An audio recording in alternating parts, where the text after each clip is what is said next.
Would it make you the jerk for not driving your neighbor to the hospital of their choice, but instead just going to the one you think is most convenient? We'll get into that in a bit, but first, am I the jerk for telling my parents they need to place their next kid for adoption? My parents have 4 kids already: me, 17-year-old male, my younger sister, 13-year-old female, younger brother, 12-year-old male, and youngest sister, 10-year-old female. My parents have relied on me heavily to take care of my siblings. Started when I was still too young to do too much, but they would put them in my room if a nightmare happened, and after each sibling was 6 months old, they started sharing a room with me until they were 3. Then it was getting me to prepare something to eat for my younger siblings. It was also staying home with them while mom went shopping, and over time it evolved. I help with homework. I make sure they're awake for school. I walk them to school since I don't have a car. I feed them, and most of the time, I'm the one they come to if they need help with something. My parents will drop them off at birthday parties or to friends' houses. They'll take us out for family experiences, but admittedly expect me to keep an eye on my siblings. My parents provide the food and house and clothes. I provide the emotional stuff. I don't love doing it, but I got so used to it that it became second nature. I'm still the person my youngest sister comes to if she has a nightmare or is afraid of anything during the night.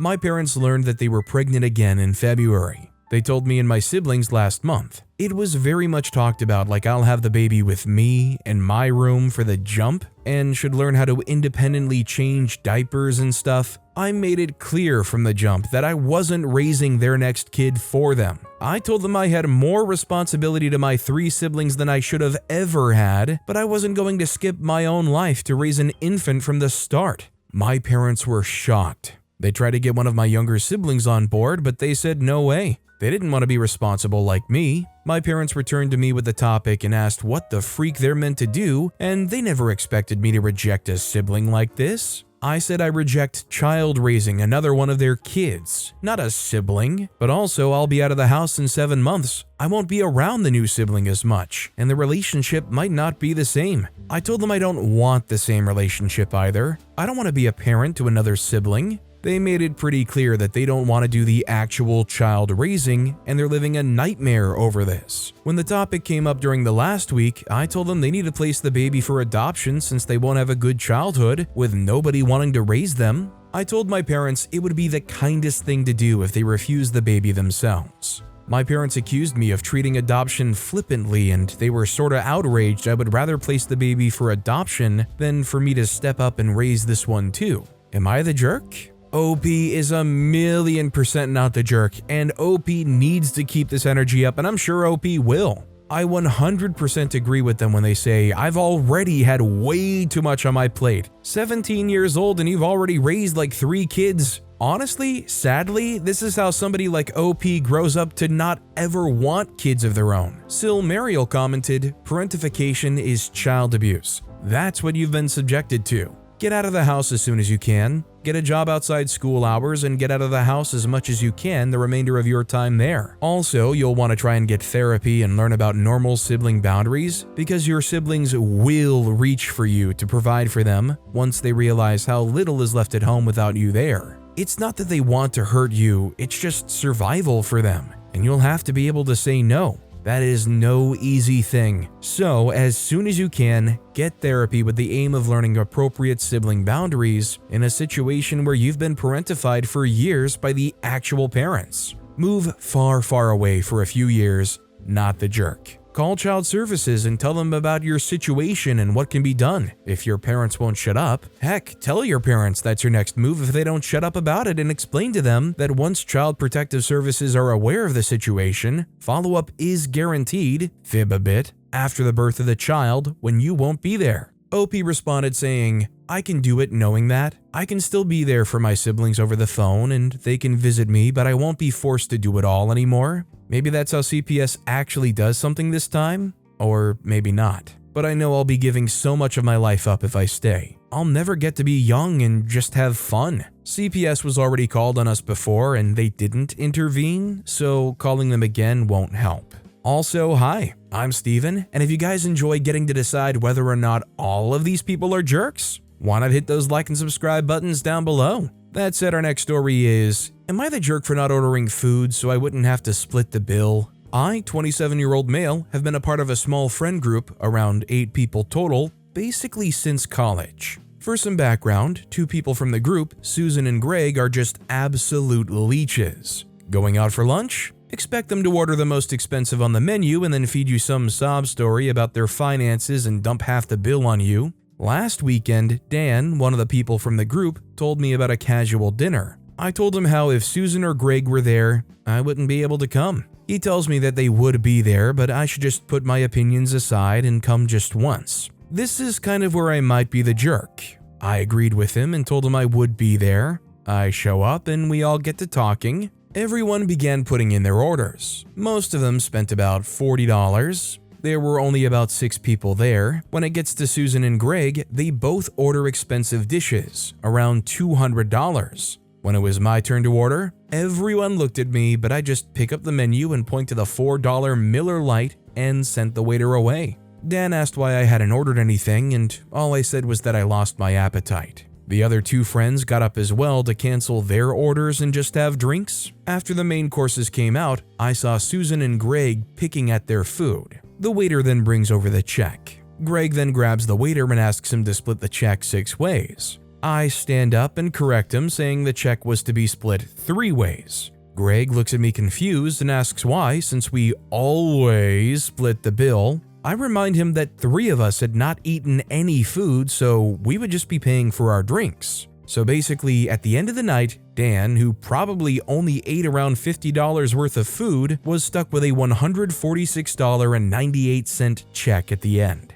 Yes, I remember the exact number. I swear I saw his jaw drop when he picked that receipt up. I slid a $10 bill toward the check and said goodbye everyone, and walked out. The next morning, I found my phone full of texts from Greg and Susan telling me I was the jerk for not ordering any food and forcing them to pay more than they had accounted for. I honestly laughed because the steaks alone were more than what they had paid, but to each their own, right? I also got a lot of messages from Dan saying that I should have just not came instead of pulling that stunt and getting him stuck with an outrageous bill. Edit, at this restaurant, the bar is separate, so drinks are on a separate bill if that makes sense. And if anyone is concerned about leaving a tip, I live in Australia. Oh, Opie thinks they're so fancy living in Australia, huh? A place where they pay actual wages and don't insist on leaving tips everywhere. What a crazy concept. It doesn't sound like my freedom-loving USA. I just punched it in a calculator for fun, and if 4 of them ordered a $40 dish and then there were the 2 $200 dishes, everybody would still have to pay $93, and that doesn't include the drink bill. It would kind of really suck if I had a friend that when I went to an outing with them, I had to pay more than double the amount of food I actually consumed because they just try to dunk it on everyone else. Opie's not the jerk, they saw this coming millions of miles away. Sam Spade Pie commented, not the jerk. Is it not possible to ask the waiter for separate checks? i.e., everyone gets their own check for what they ordered ahead of time? While some people think this is a little tacky, it's not anywhere near as tacky as ordering a meal that costs 5 times as much as anyone else's and expecting them to cover it. OP responded, it's not very common in Australia. It's just usually common courtesy to just order within what everyone else is ordering so you can split the check at the end. Most restaurants refuse as well, but I get your point. Our next story is, am I the jerk for asking my friend why she's borrowing money from me 2 weeks after I gave her $400 as a wedding gift? My friend and her husband aren't very well off, both working grocery store jobs. I also work a minimum wage job and don't have money to spend freely. However, I saved up for a few months to give her $400 as a wedding gift because I knew that they would be short on cash after the wedding. They couldn't afford a honeymoon and even borrowed money for the flowers and the groom's shoes on their wedding day. I realize it's not my place to ask what she did with the money I gave her, but she wanted a wedding she couldn't afford, and it ended up costing thousands. She had over 100 guests. When she asked to borrow more money, I got upset and asked her why. She knows I have a lot of responsibilities, and giving her $400 was already a stretch for me. I don't think OP's the jerk here personally. I think there's obviously a lot of situations where you can say financial stuff, you just don't ask about it, you don't inquire about it unless it's offered up to you. But if they're coming to you and saying, hey, can you give me some money? Even ignoring the fact that you just gave them $400, I think it's a fair thing to say, for what? I mean, it's kind of like approving a loan, right? You want to make sure that your money is going to something that has real purpose and not just funding their golden toilet installation.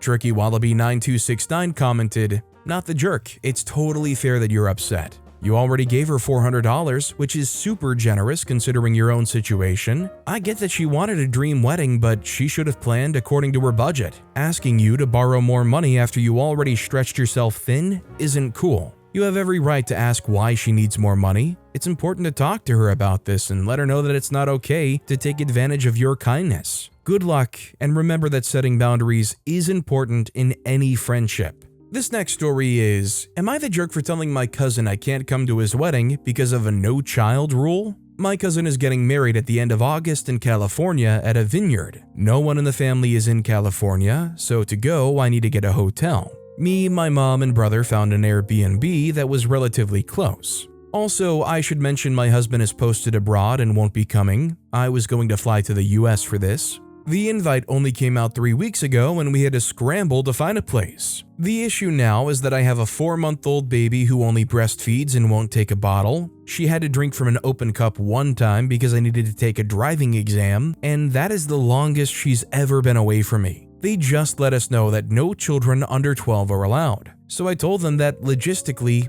I can't come. They suggested that me and my brother go back and forth to the Airbnb to watch the baby, and I said it's just too big of a deal. To fly all the way there, pay for an Airbnb, and then go back and forth during the wedding, it just doesn't seem worth it. It's a lot of effort to do all of that by myself with a small baby. The Airbnb and plane are still refundable at this point. My cousin is mad that I'm canceling as they had paid per head and can't reduce the amount at this point. I said they can try and find someone else to invite. I said it's his fault that they didn't write the child rule on the invitation. He said I shouldn't be stingy and get a babysitter. I don't know anyone in that area of California, and honestly, paying for a babysitter on top of an Airbnb and flight is ridiculous to me. He says it's standard to not bring children to weddings. So am I the jerk for canceling close to the date because I can't bring my baby with me? Edits for clarity, short notice is because bride is pregnant. I live with my husband in Germany where he's posted.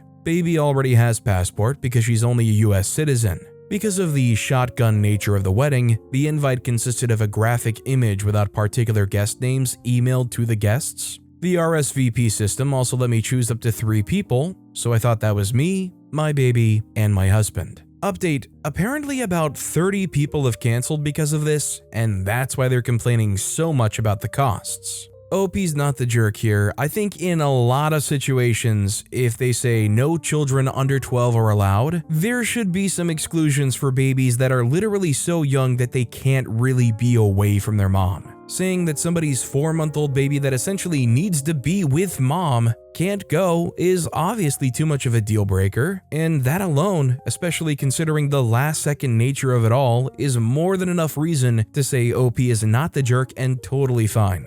Lego Panda Bear commented, "Not the jerk. Who expects the parents of a 4-month-old to find a babysitter in a strange place at the last minute? I flew back to the USA from overseas with a 10-month-old and that was hard enough. Alone with a 4-month-old sounds daunting. Do not let your cousin bully you. Cancel everything and stay home. If your mother and brother want the Airbnb, they can cover your share or find other accommodation." This next story is, am I the jerk for not having room pristine for someone staying with me? An acquaintance and her daughter are couch surfing this summer because they left a toxic situation. I told her they could come stay with me throughout July and August. I told her I wouldn't charge her but would love one of her handmade dresses. I felt bad for her and wanted to help. My place is a small urban 3-bedroom apartment and I have 3 kids. I told my friend she could stay in my daughter's room and I would put my daughter in the living room. I also told her we were purging the closets this summer and my daughter's room currently had a bunch of boxes in it that I had to move to storage once I finished purging and found some time to move them. My daughter has the largest bedroom in the house and it's the only available space for the boxes. My friend kept changing the date she would be coming and my daughter continued to sleep in her room. The other day, she suddenly announced that she would be there later that day. So I washed the floors and dusted, put the 7 boxes neatly against the wall. I didn't have time to make up the bed. I figured I would give her sheets to do it later. When she arrived, let herself in and went to the bedroom, I was in a meeting for an hour. When I went to the bedroom to say hello, she wasn't there, nor was any of her stuff. I went to go call her and saw she texted me saying she left because the room was too messy. It caused her and her daughter stress and she wouldn't be staying with me. Am I the jerk for not presenting my couch surfing acquaintance with a pristine room to stay in?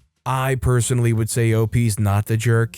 I mean, especially you gotta highlight the fact this was last second. They were not clear and when exactly they were popping in, and then when they were, you tried to do what you could. I wouldn't lose sleep over it in that situation. Primary Abracoma 3978 commented, "My advice is this. Unless you want someone to stay with you permanently, always leave the guest room a bit of a mess. This is especially true of people who don't regularly put themselves in distressing situations. Coming down off drugs, fighting with their spouses, adults being kicked out due to their narcissistic behavior, etc. Start watching the neighbor's little dogs or something while they're staying too. Order live crickets off of the internet and put them in the house. Don't make it too comfortable or they'll lose their gumption to get a solid job and get the freak out. I've dealt with enough couch surfing tweaker drama queens in my life, so please heed my sage advice." Also, after this woman's entitled response, don't ever let her in your house again. Pat yourself on the back for dodging a bullet. OP responded saying, "This, maybe, just maybe, I innately knew that the room shouldn't be too comfy?"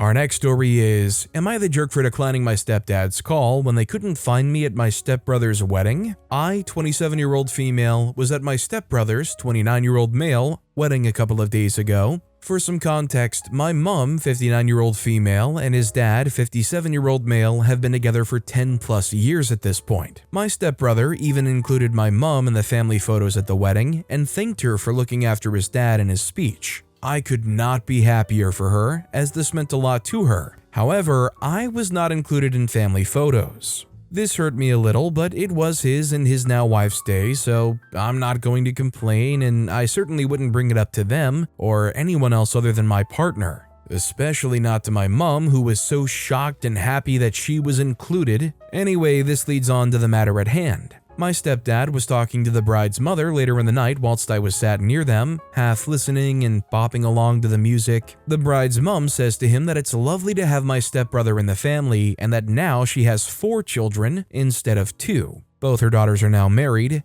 This is when my stepdad turned around and said that he feels the same and he is very proud of his 4. My 2 stepbrothers and both their wives. This instantly felt like a dagger to my gut. I should probably add that my mom's previous partner said to my face as a 7-year-old that he never wanted to be a father to me when I asked if I could get him a Father's Day card. Plus, my own father left when I was 2 and was abusive, for context as to why this hurt me so much, and my mom started questioning if I was okay. I said I was fine and to leave it, but she kept badgering me and then asked me if I'd been eavesdropping when I shouldn't have been. I barely nodded when she said she had heard it too and said that it hurt her too, but that he hadn't been thinking. Her comforting me set me off with tears that I'd been trying hard to keep in, so I got up and said I was going outside for some air. I went outside and walked a little bit away and had a cry to myself. I even sat on a swing at the small play park near and in eyesight of the hotel. When I got myself together, I was walking back when my stepdad rang me. I could see him and mom in front of the hotel.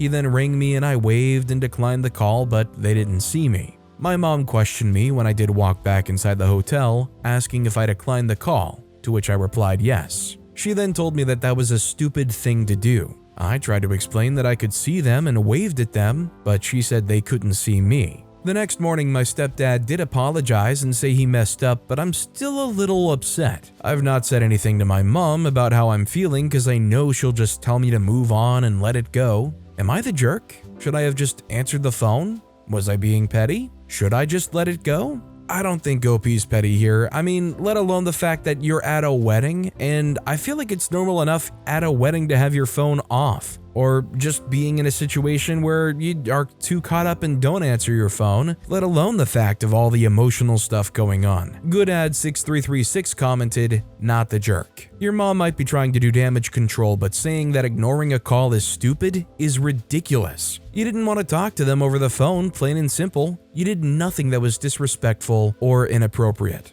Your stepfather messed up. You have every right to tell your mom, my feelings were hurt after hearing how your husband views me. Don't worry, I'll eventually get over it considering he's apologized. That's between me and him.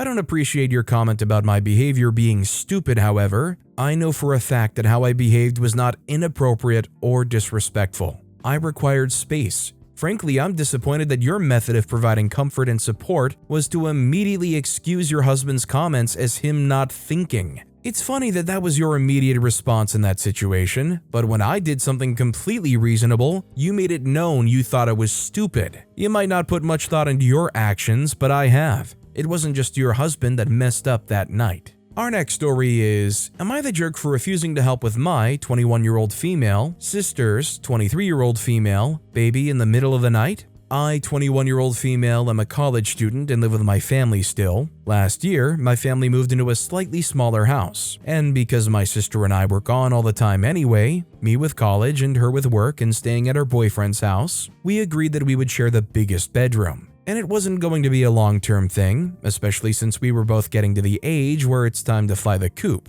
I would have by now, but I'm in nursing school and can't juggle a full-time job to support myself simultaneously. It wasn't a big deal, especially since we'd only really have to occasionally be in there together during the summertime. However, in the fall, my sister ended up getting pregnant with her boyfriend. She said her and the boyfriend were going to figure it out. It's a little complicated since he, 25-year-old male, still lives with his mom and her and him live an hour apart. His mom wanted her to move in because they have the space for her and the baby. But his mom smokes in the house, so it wasn't a viable option. So they spent months trying to figure it out, but neither of them were willing to compromise and move and get an apartment in one city or the other. Until literally a week before she was scheduled to be induced. My sister agreed that she would be willing to move to his city and get an apartment there together. However, that week came quickly and baby was born. A month later and she still lives here and he lives an hour away and only comes to see them 3 days a week.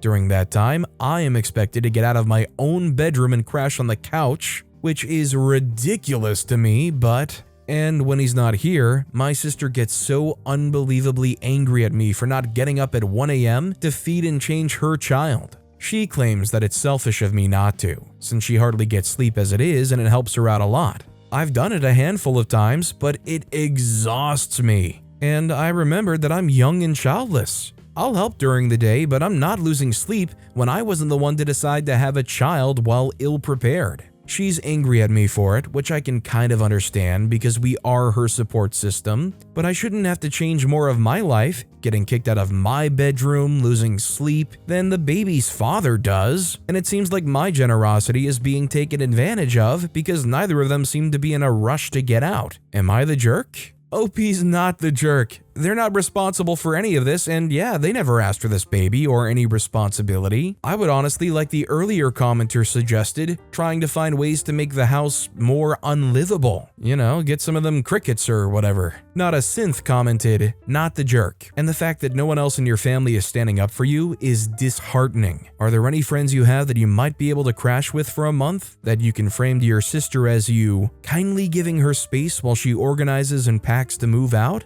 Good luck, and whatever you do, do not get sucked into being a parent on account of her mistakes. Our next story is, am I the jerk for telling my mom she and her husband need to admit they freaked up and find a way to move on? My parents divorced when I, 18-year-old male, was 6. My younger sister was 4 and my younger brother was 3. They shared custody 50-50 of us ever since. Though now I don't have a custody thing set up because I'm an adult now and no longer part of any of that. I stay with my dad now. Mom remarried when I was 11 and my siblings were 9 and 8. Her husband was divorced, had 2 kids who were 8 and 6. He had primary custody of them, but in the summer they would get longer with their mom. My mom and her husband moved in together a month before the wedding. From that point on, they created these really strict, really weird, and really crazy rules that basically made sure we were never a blended family and there was always animosity. Those rules were, if you want permission for something, ask your new parent, not the regular one. No bio siblings only playing, everyone has to mix. No closed bedroom doors, we want to see if you're mixing. Every day you'll tell people in the family one thing you love about them. You must give everyone hugs before leaving the house.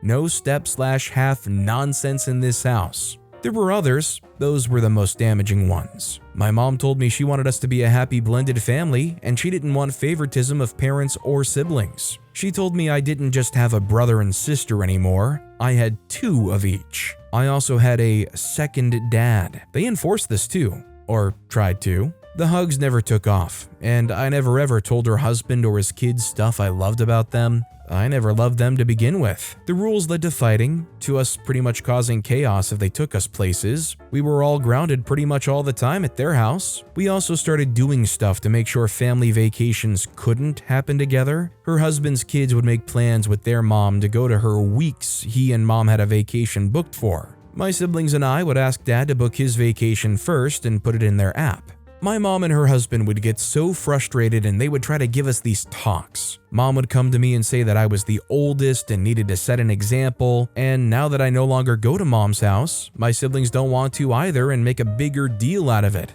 Mom called me yesterday and told me I needed to help create the family unit they fought so hard for before it's too late. She mentioned me being the oldest again and how I should be there for a week when we can all be a family. I told her no, I don't want to, and we're not a family. I told her they freaked up. They need to admit it and they need to find a way forward because none of the kids they set so many rules for want to be a family. Mom started crying down the phone to me asking why I wanted to ruin her marriage and rejected the family they were trying to be. How could I say they failed when we wouldn't even try? Am I the jerk? OP's not the jerk here. This is right up there with all of the countless other stories of like a step-parent coming into the kid's life and saying, "I'm mom now, forget your old mom," especially the incredibly dark and disturbing ones where somebody's parent passes away and they all of a sudden go on this crusade trying to rip any picture or any memory or mention of them out of the house while also saying, "Call me mom, I am mom now." Forgerous commented, "Not the jerk.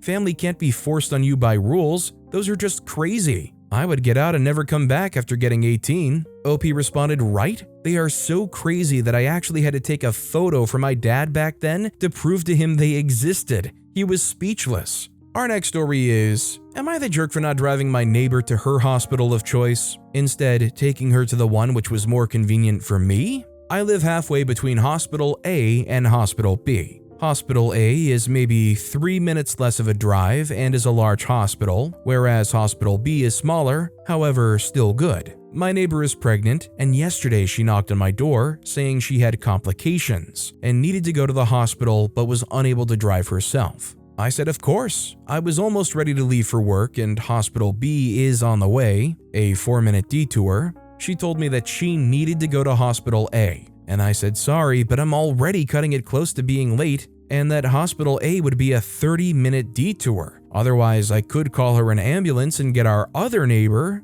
elderly without a license, to stay with her. Neighbor said she didn't have an ambulance cover and reiterated that she needed to go to Hospital A. I apologized and said that I could not do that, and after some back and forth, I ended up leaving without her. When I returned home from work, I copped an earful from my neighbor's boyfriend saying that I'm lucky her complications weren't that serious. I should also add, it's not a matter of Hospital A being her primary care for her pregnancy. For that, she goes to Hospital C. She didn't want to go to Hospital B because it's smaller. If the whole thing is exactly like OP said, they just didn't want to go to Hospital B because they see it as a dinkier, smaller, less capable hospital. 1,000,000% not the jerk. Now, if they had a big important reason for Hospital A, which is essentially you live in the US and Hospital A is the one that actually takes your insurance, not Hospital B, I could get that. It's kind of the same reason they don't want to take the ambulance. They don't want to spend thousands of dollars when if they go to the right hospital, they might only have to spend hundreds of dollars. Way better, right? Napalm Axolotl commented, "Not the jerk." I thought Hospital A would be her main pregnancy hospital, and I was going to say not the jerk because she could get an ambulance or her boyfriend to take her, and you would be late for work.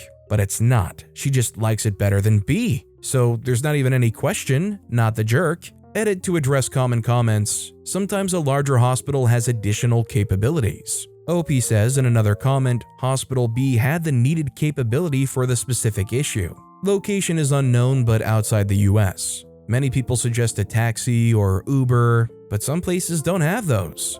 And sometimes Uber drivers won't take you to the ER because of liability concerns. Pregnant women always need a plan to get to the hospital that's not, "Hope the neighbor's available." But with that being said, that's all the time we have for today. Now, if you want to hear another absolutely crazy Am I the Jerk Here story, check out that video on the left. Or if you missed my latest video, check out that video on the right. That said, I'll see you all next time with some more stories.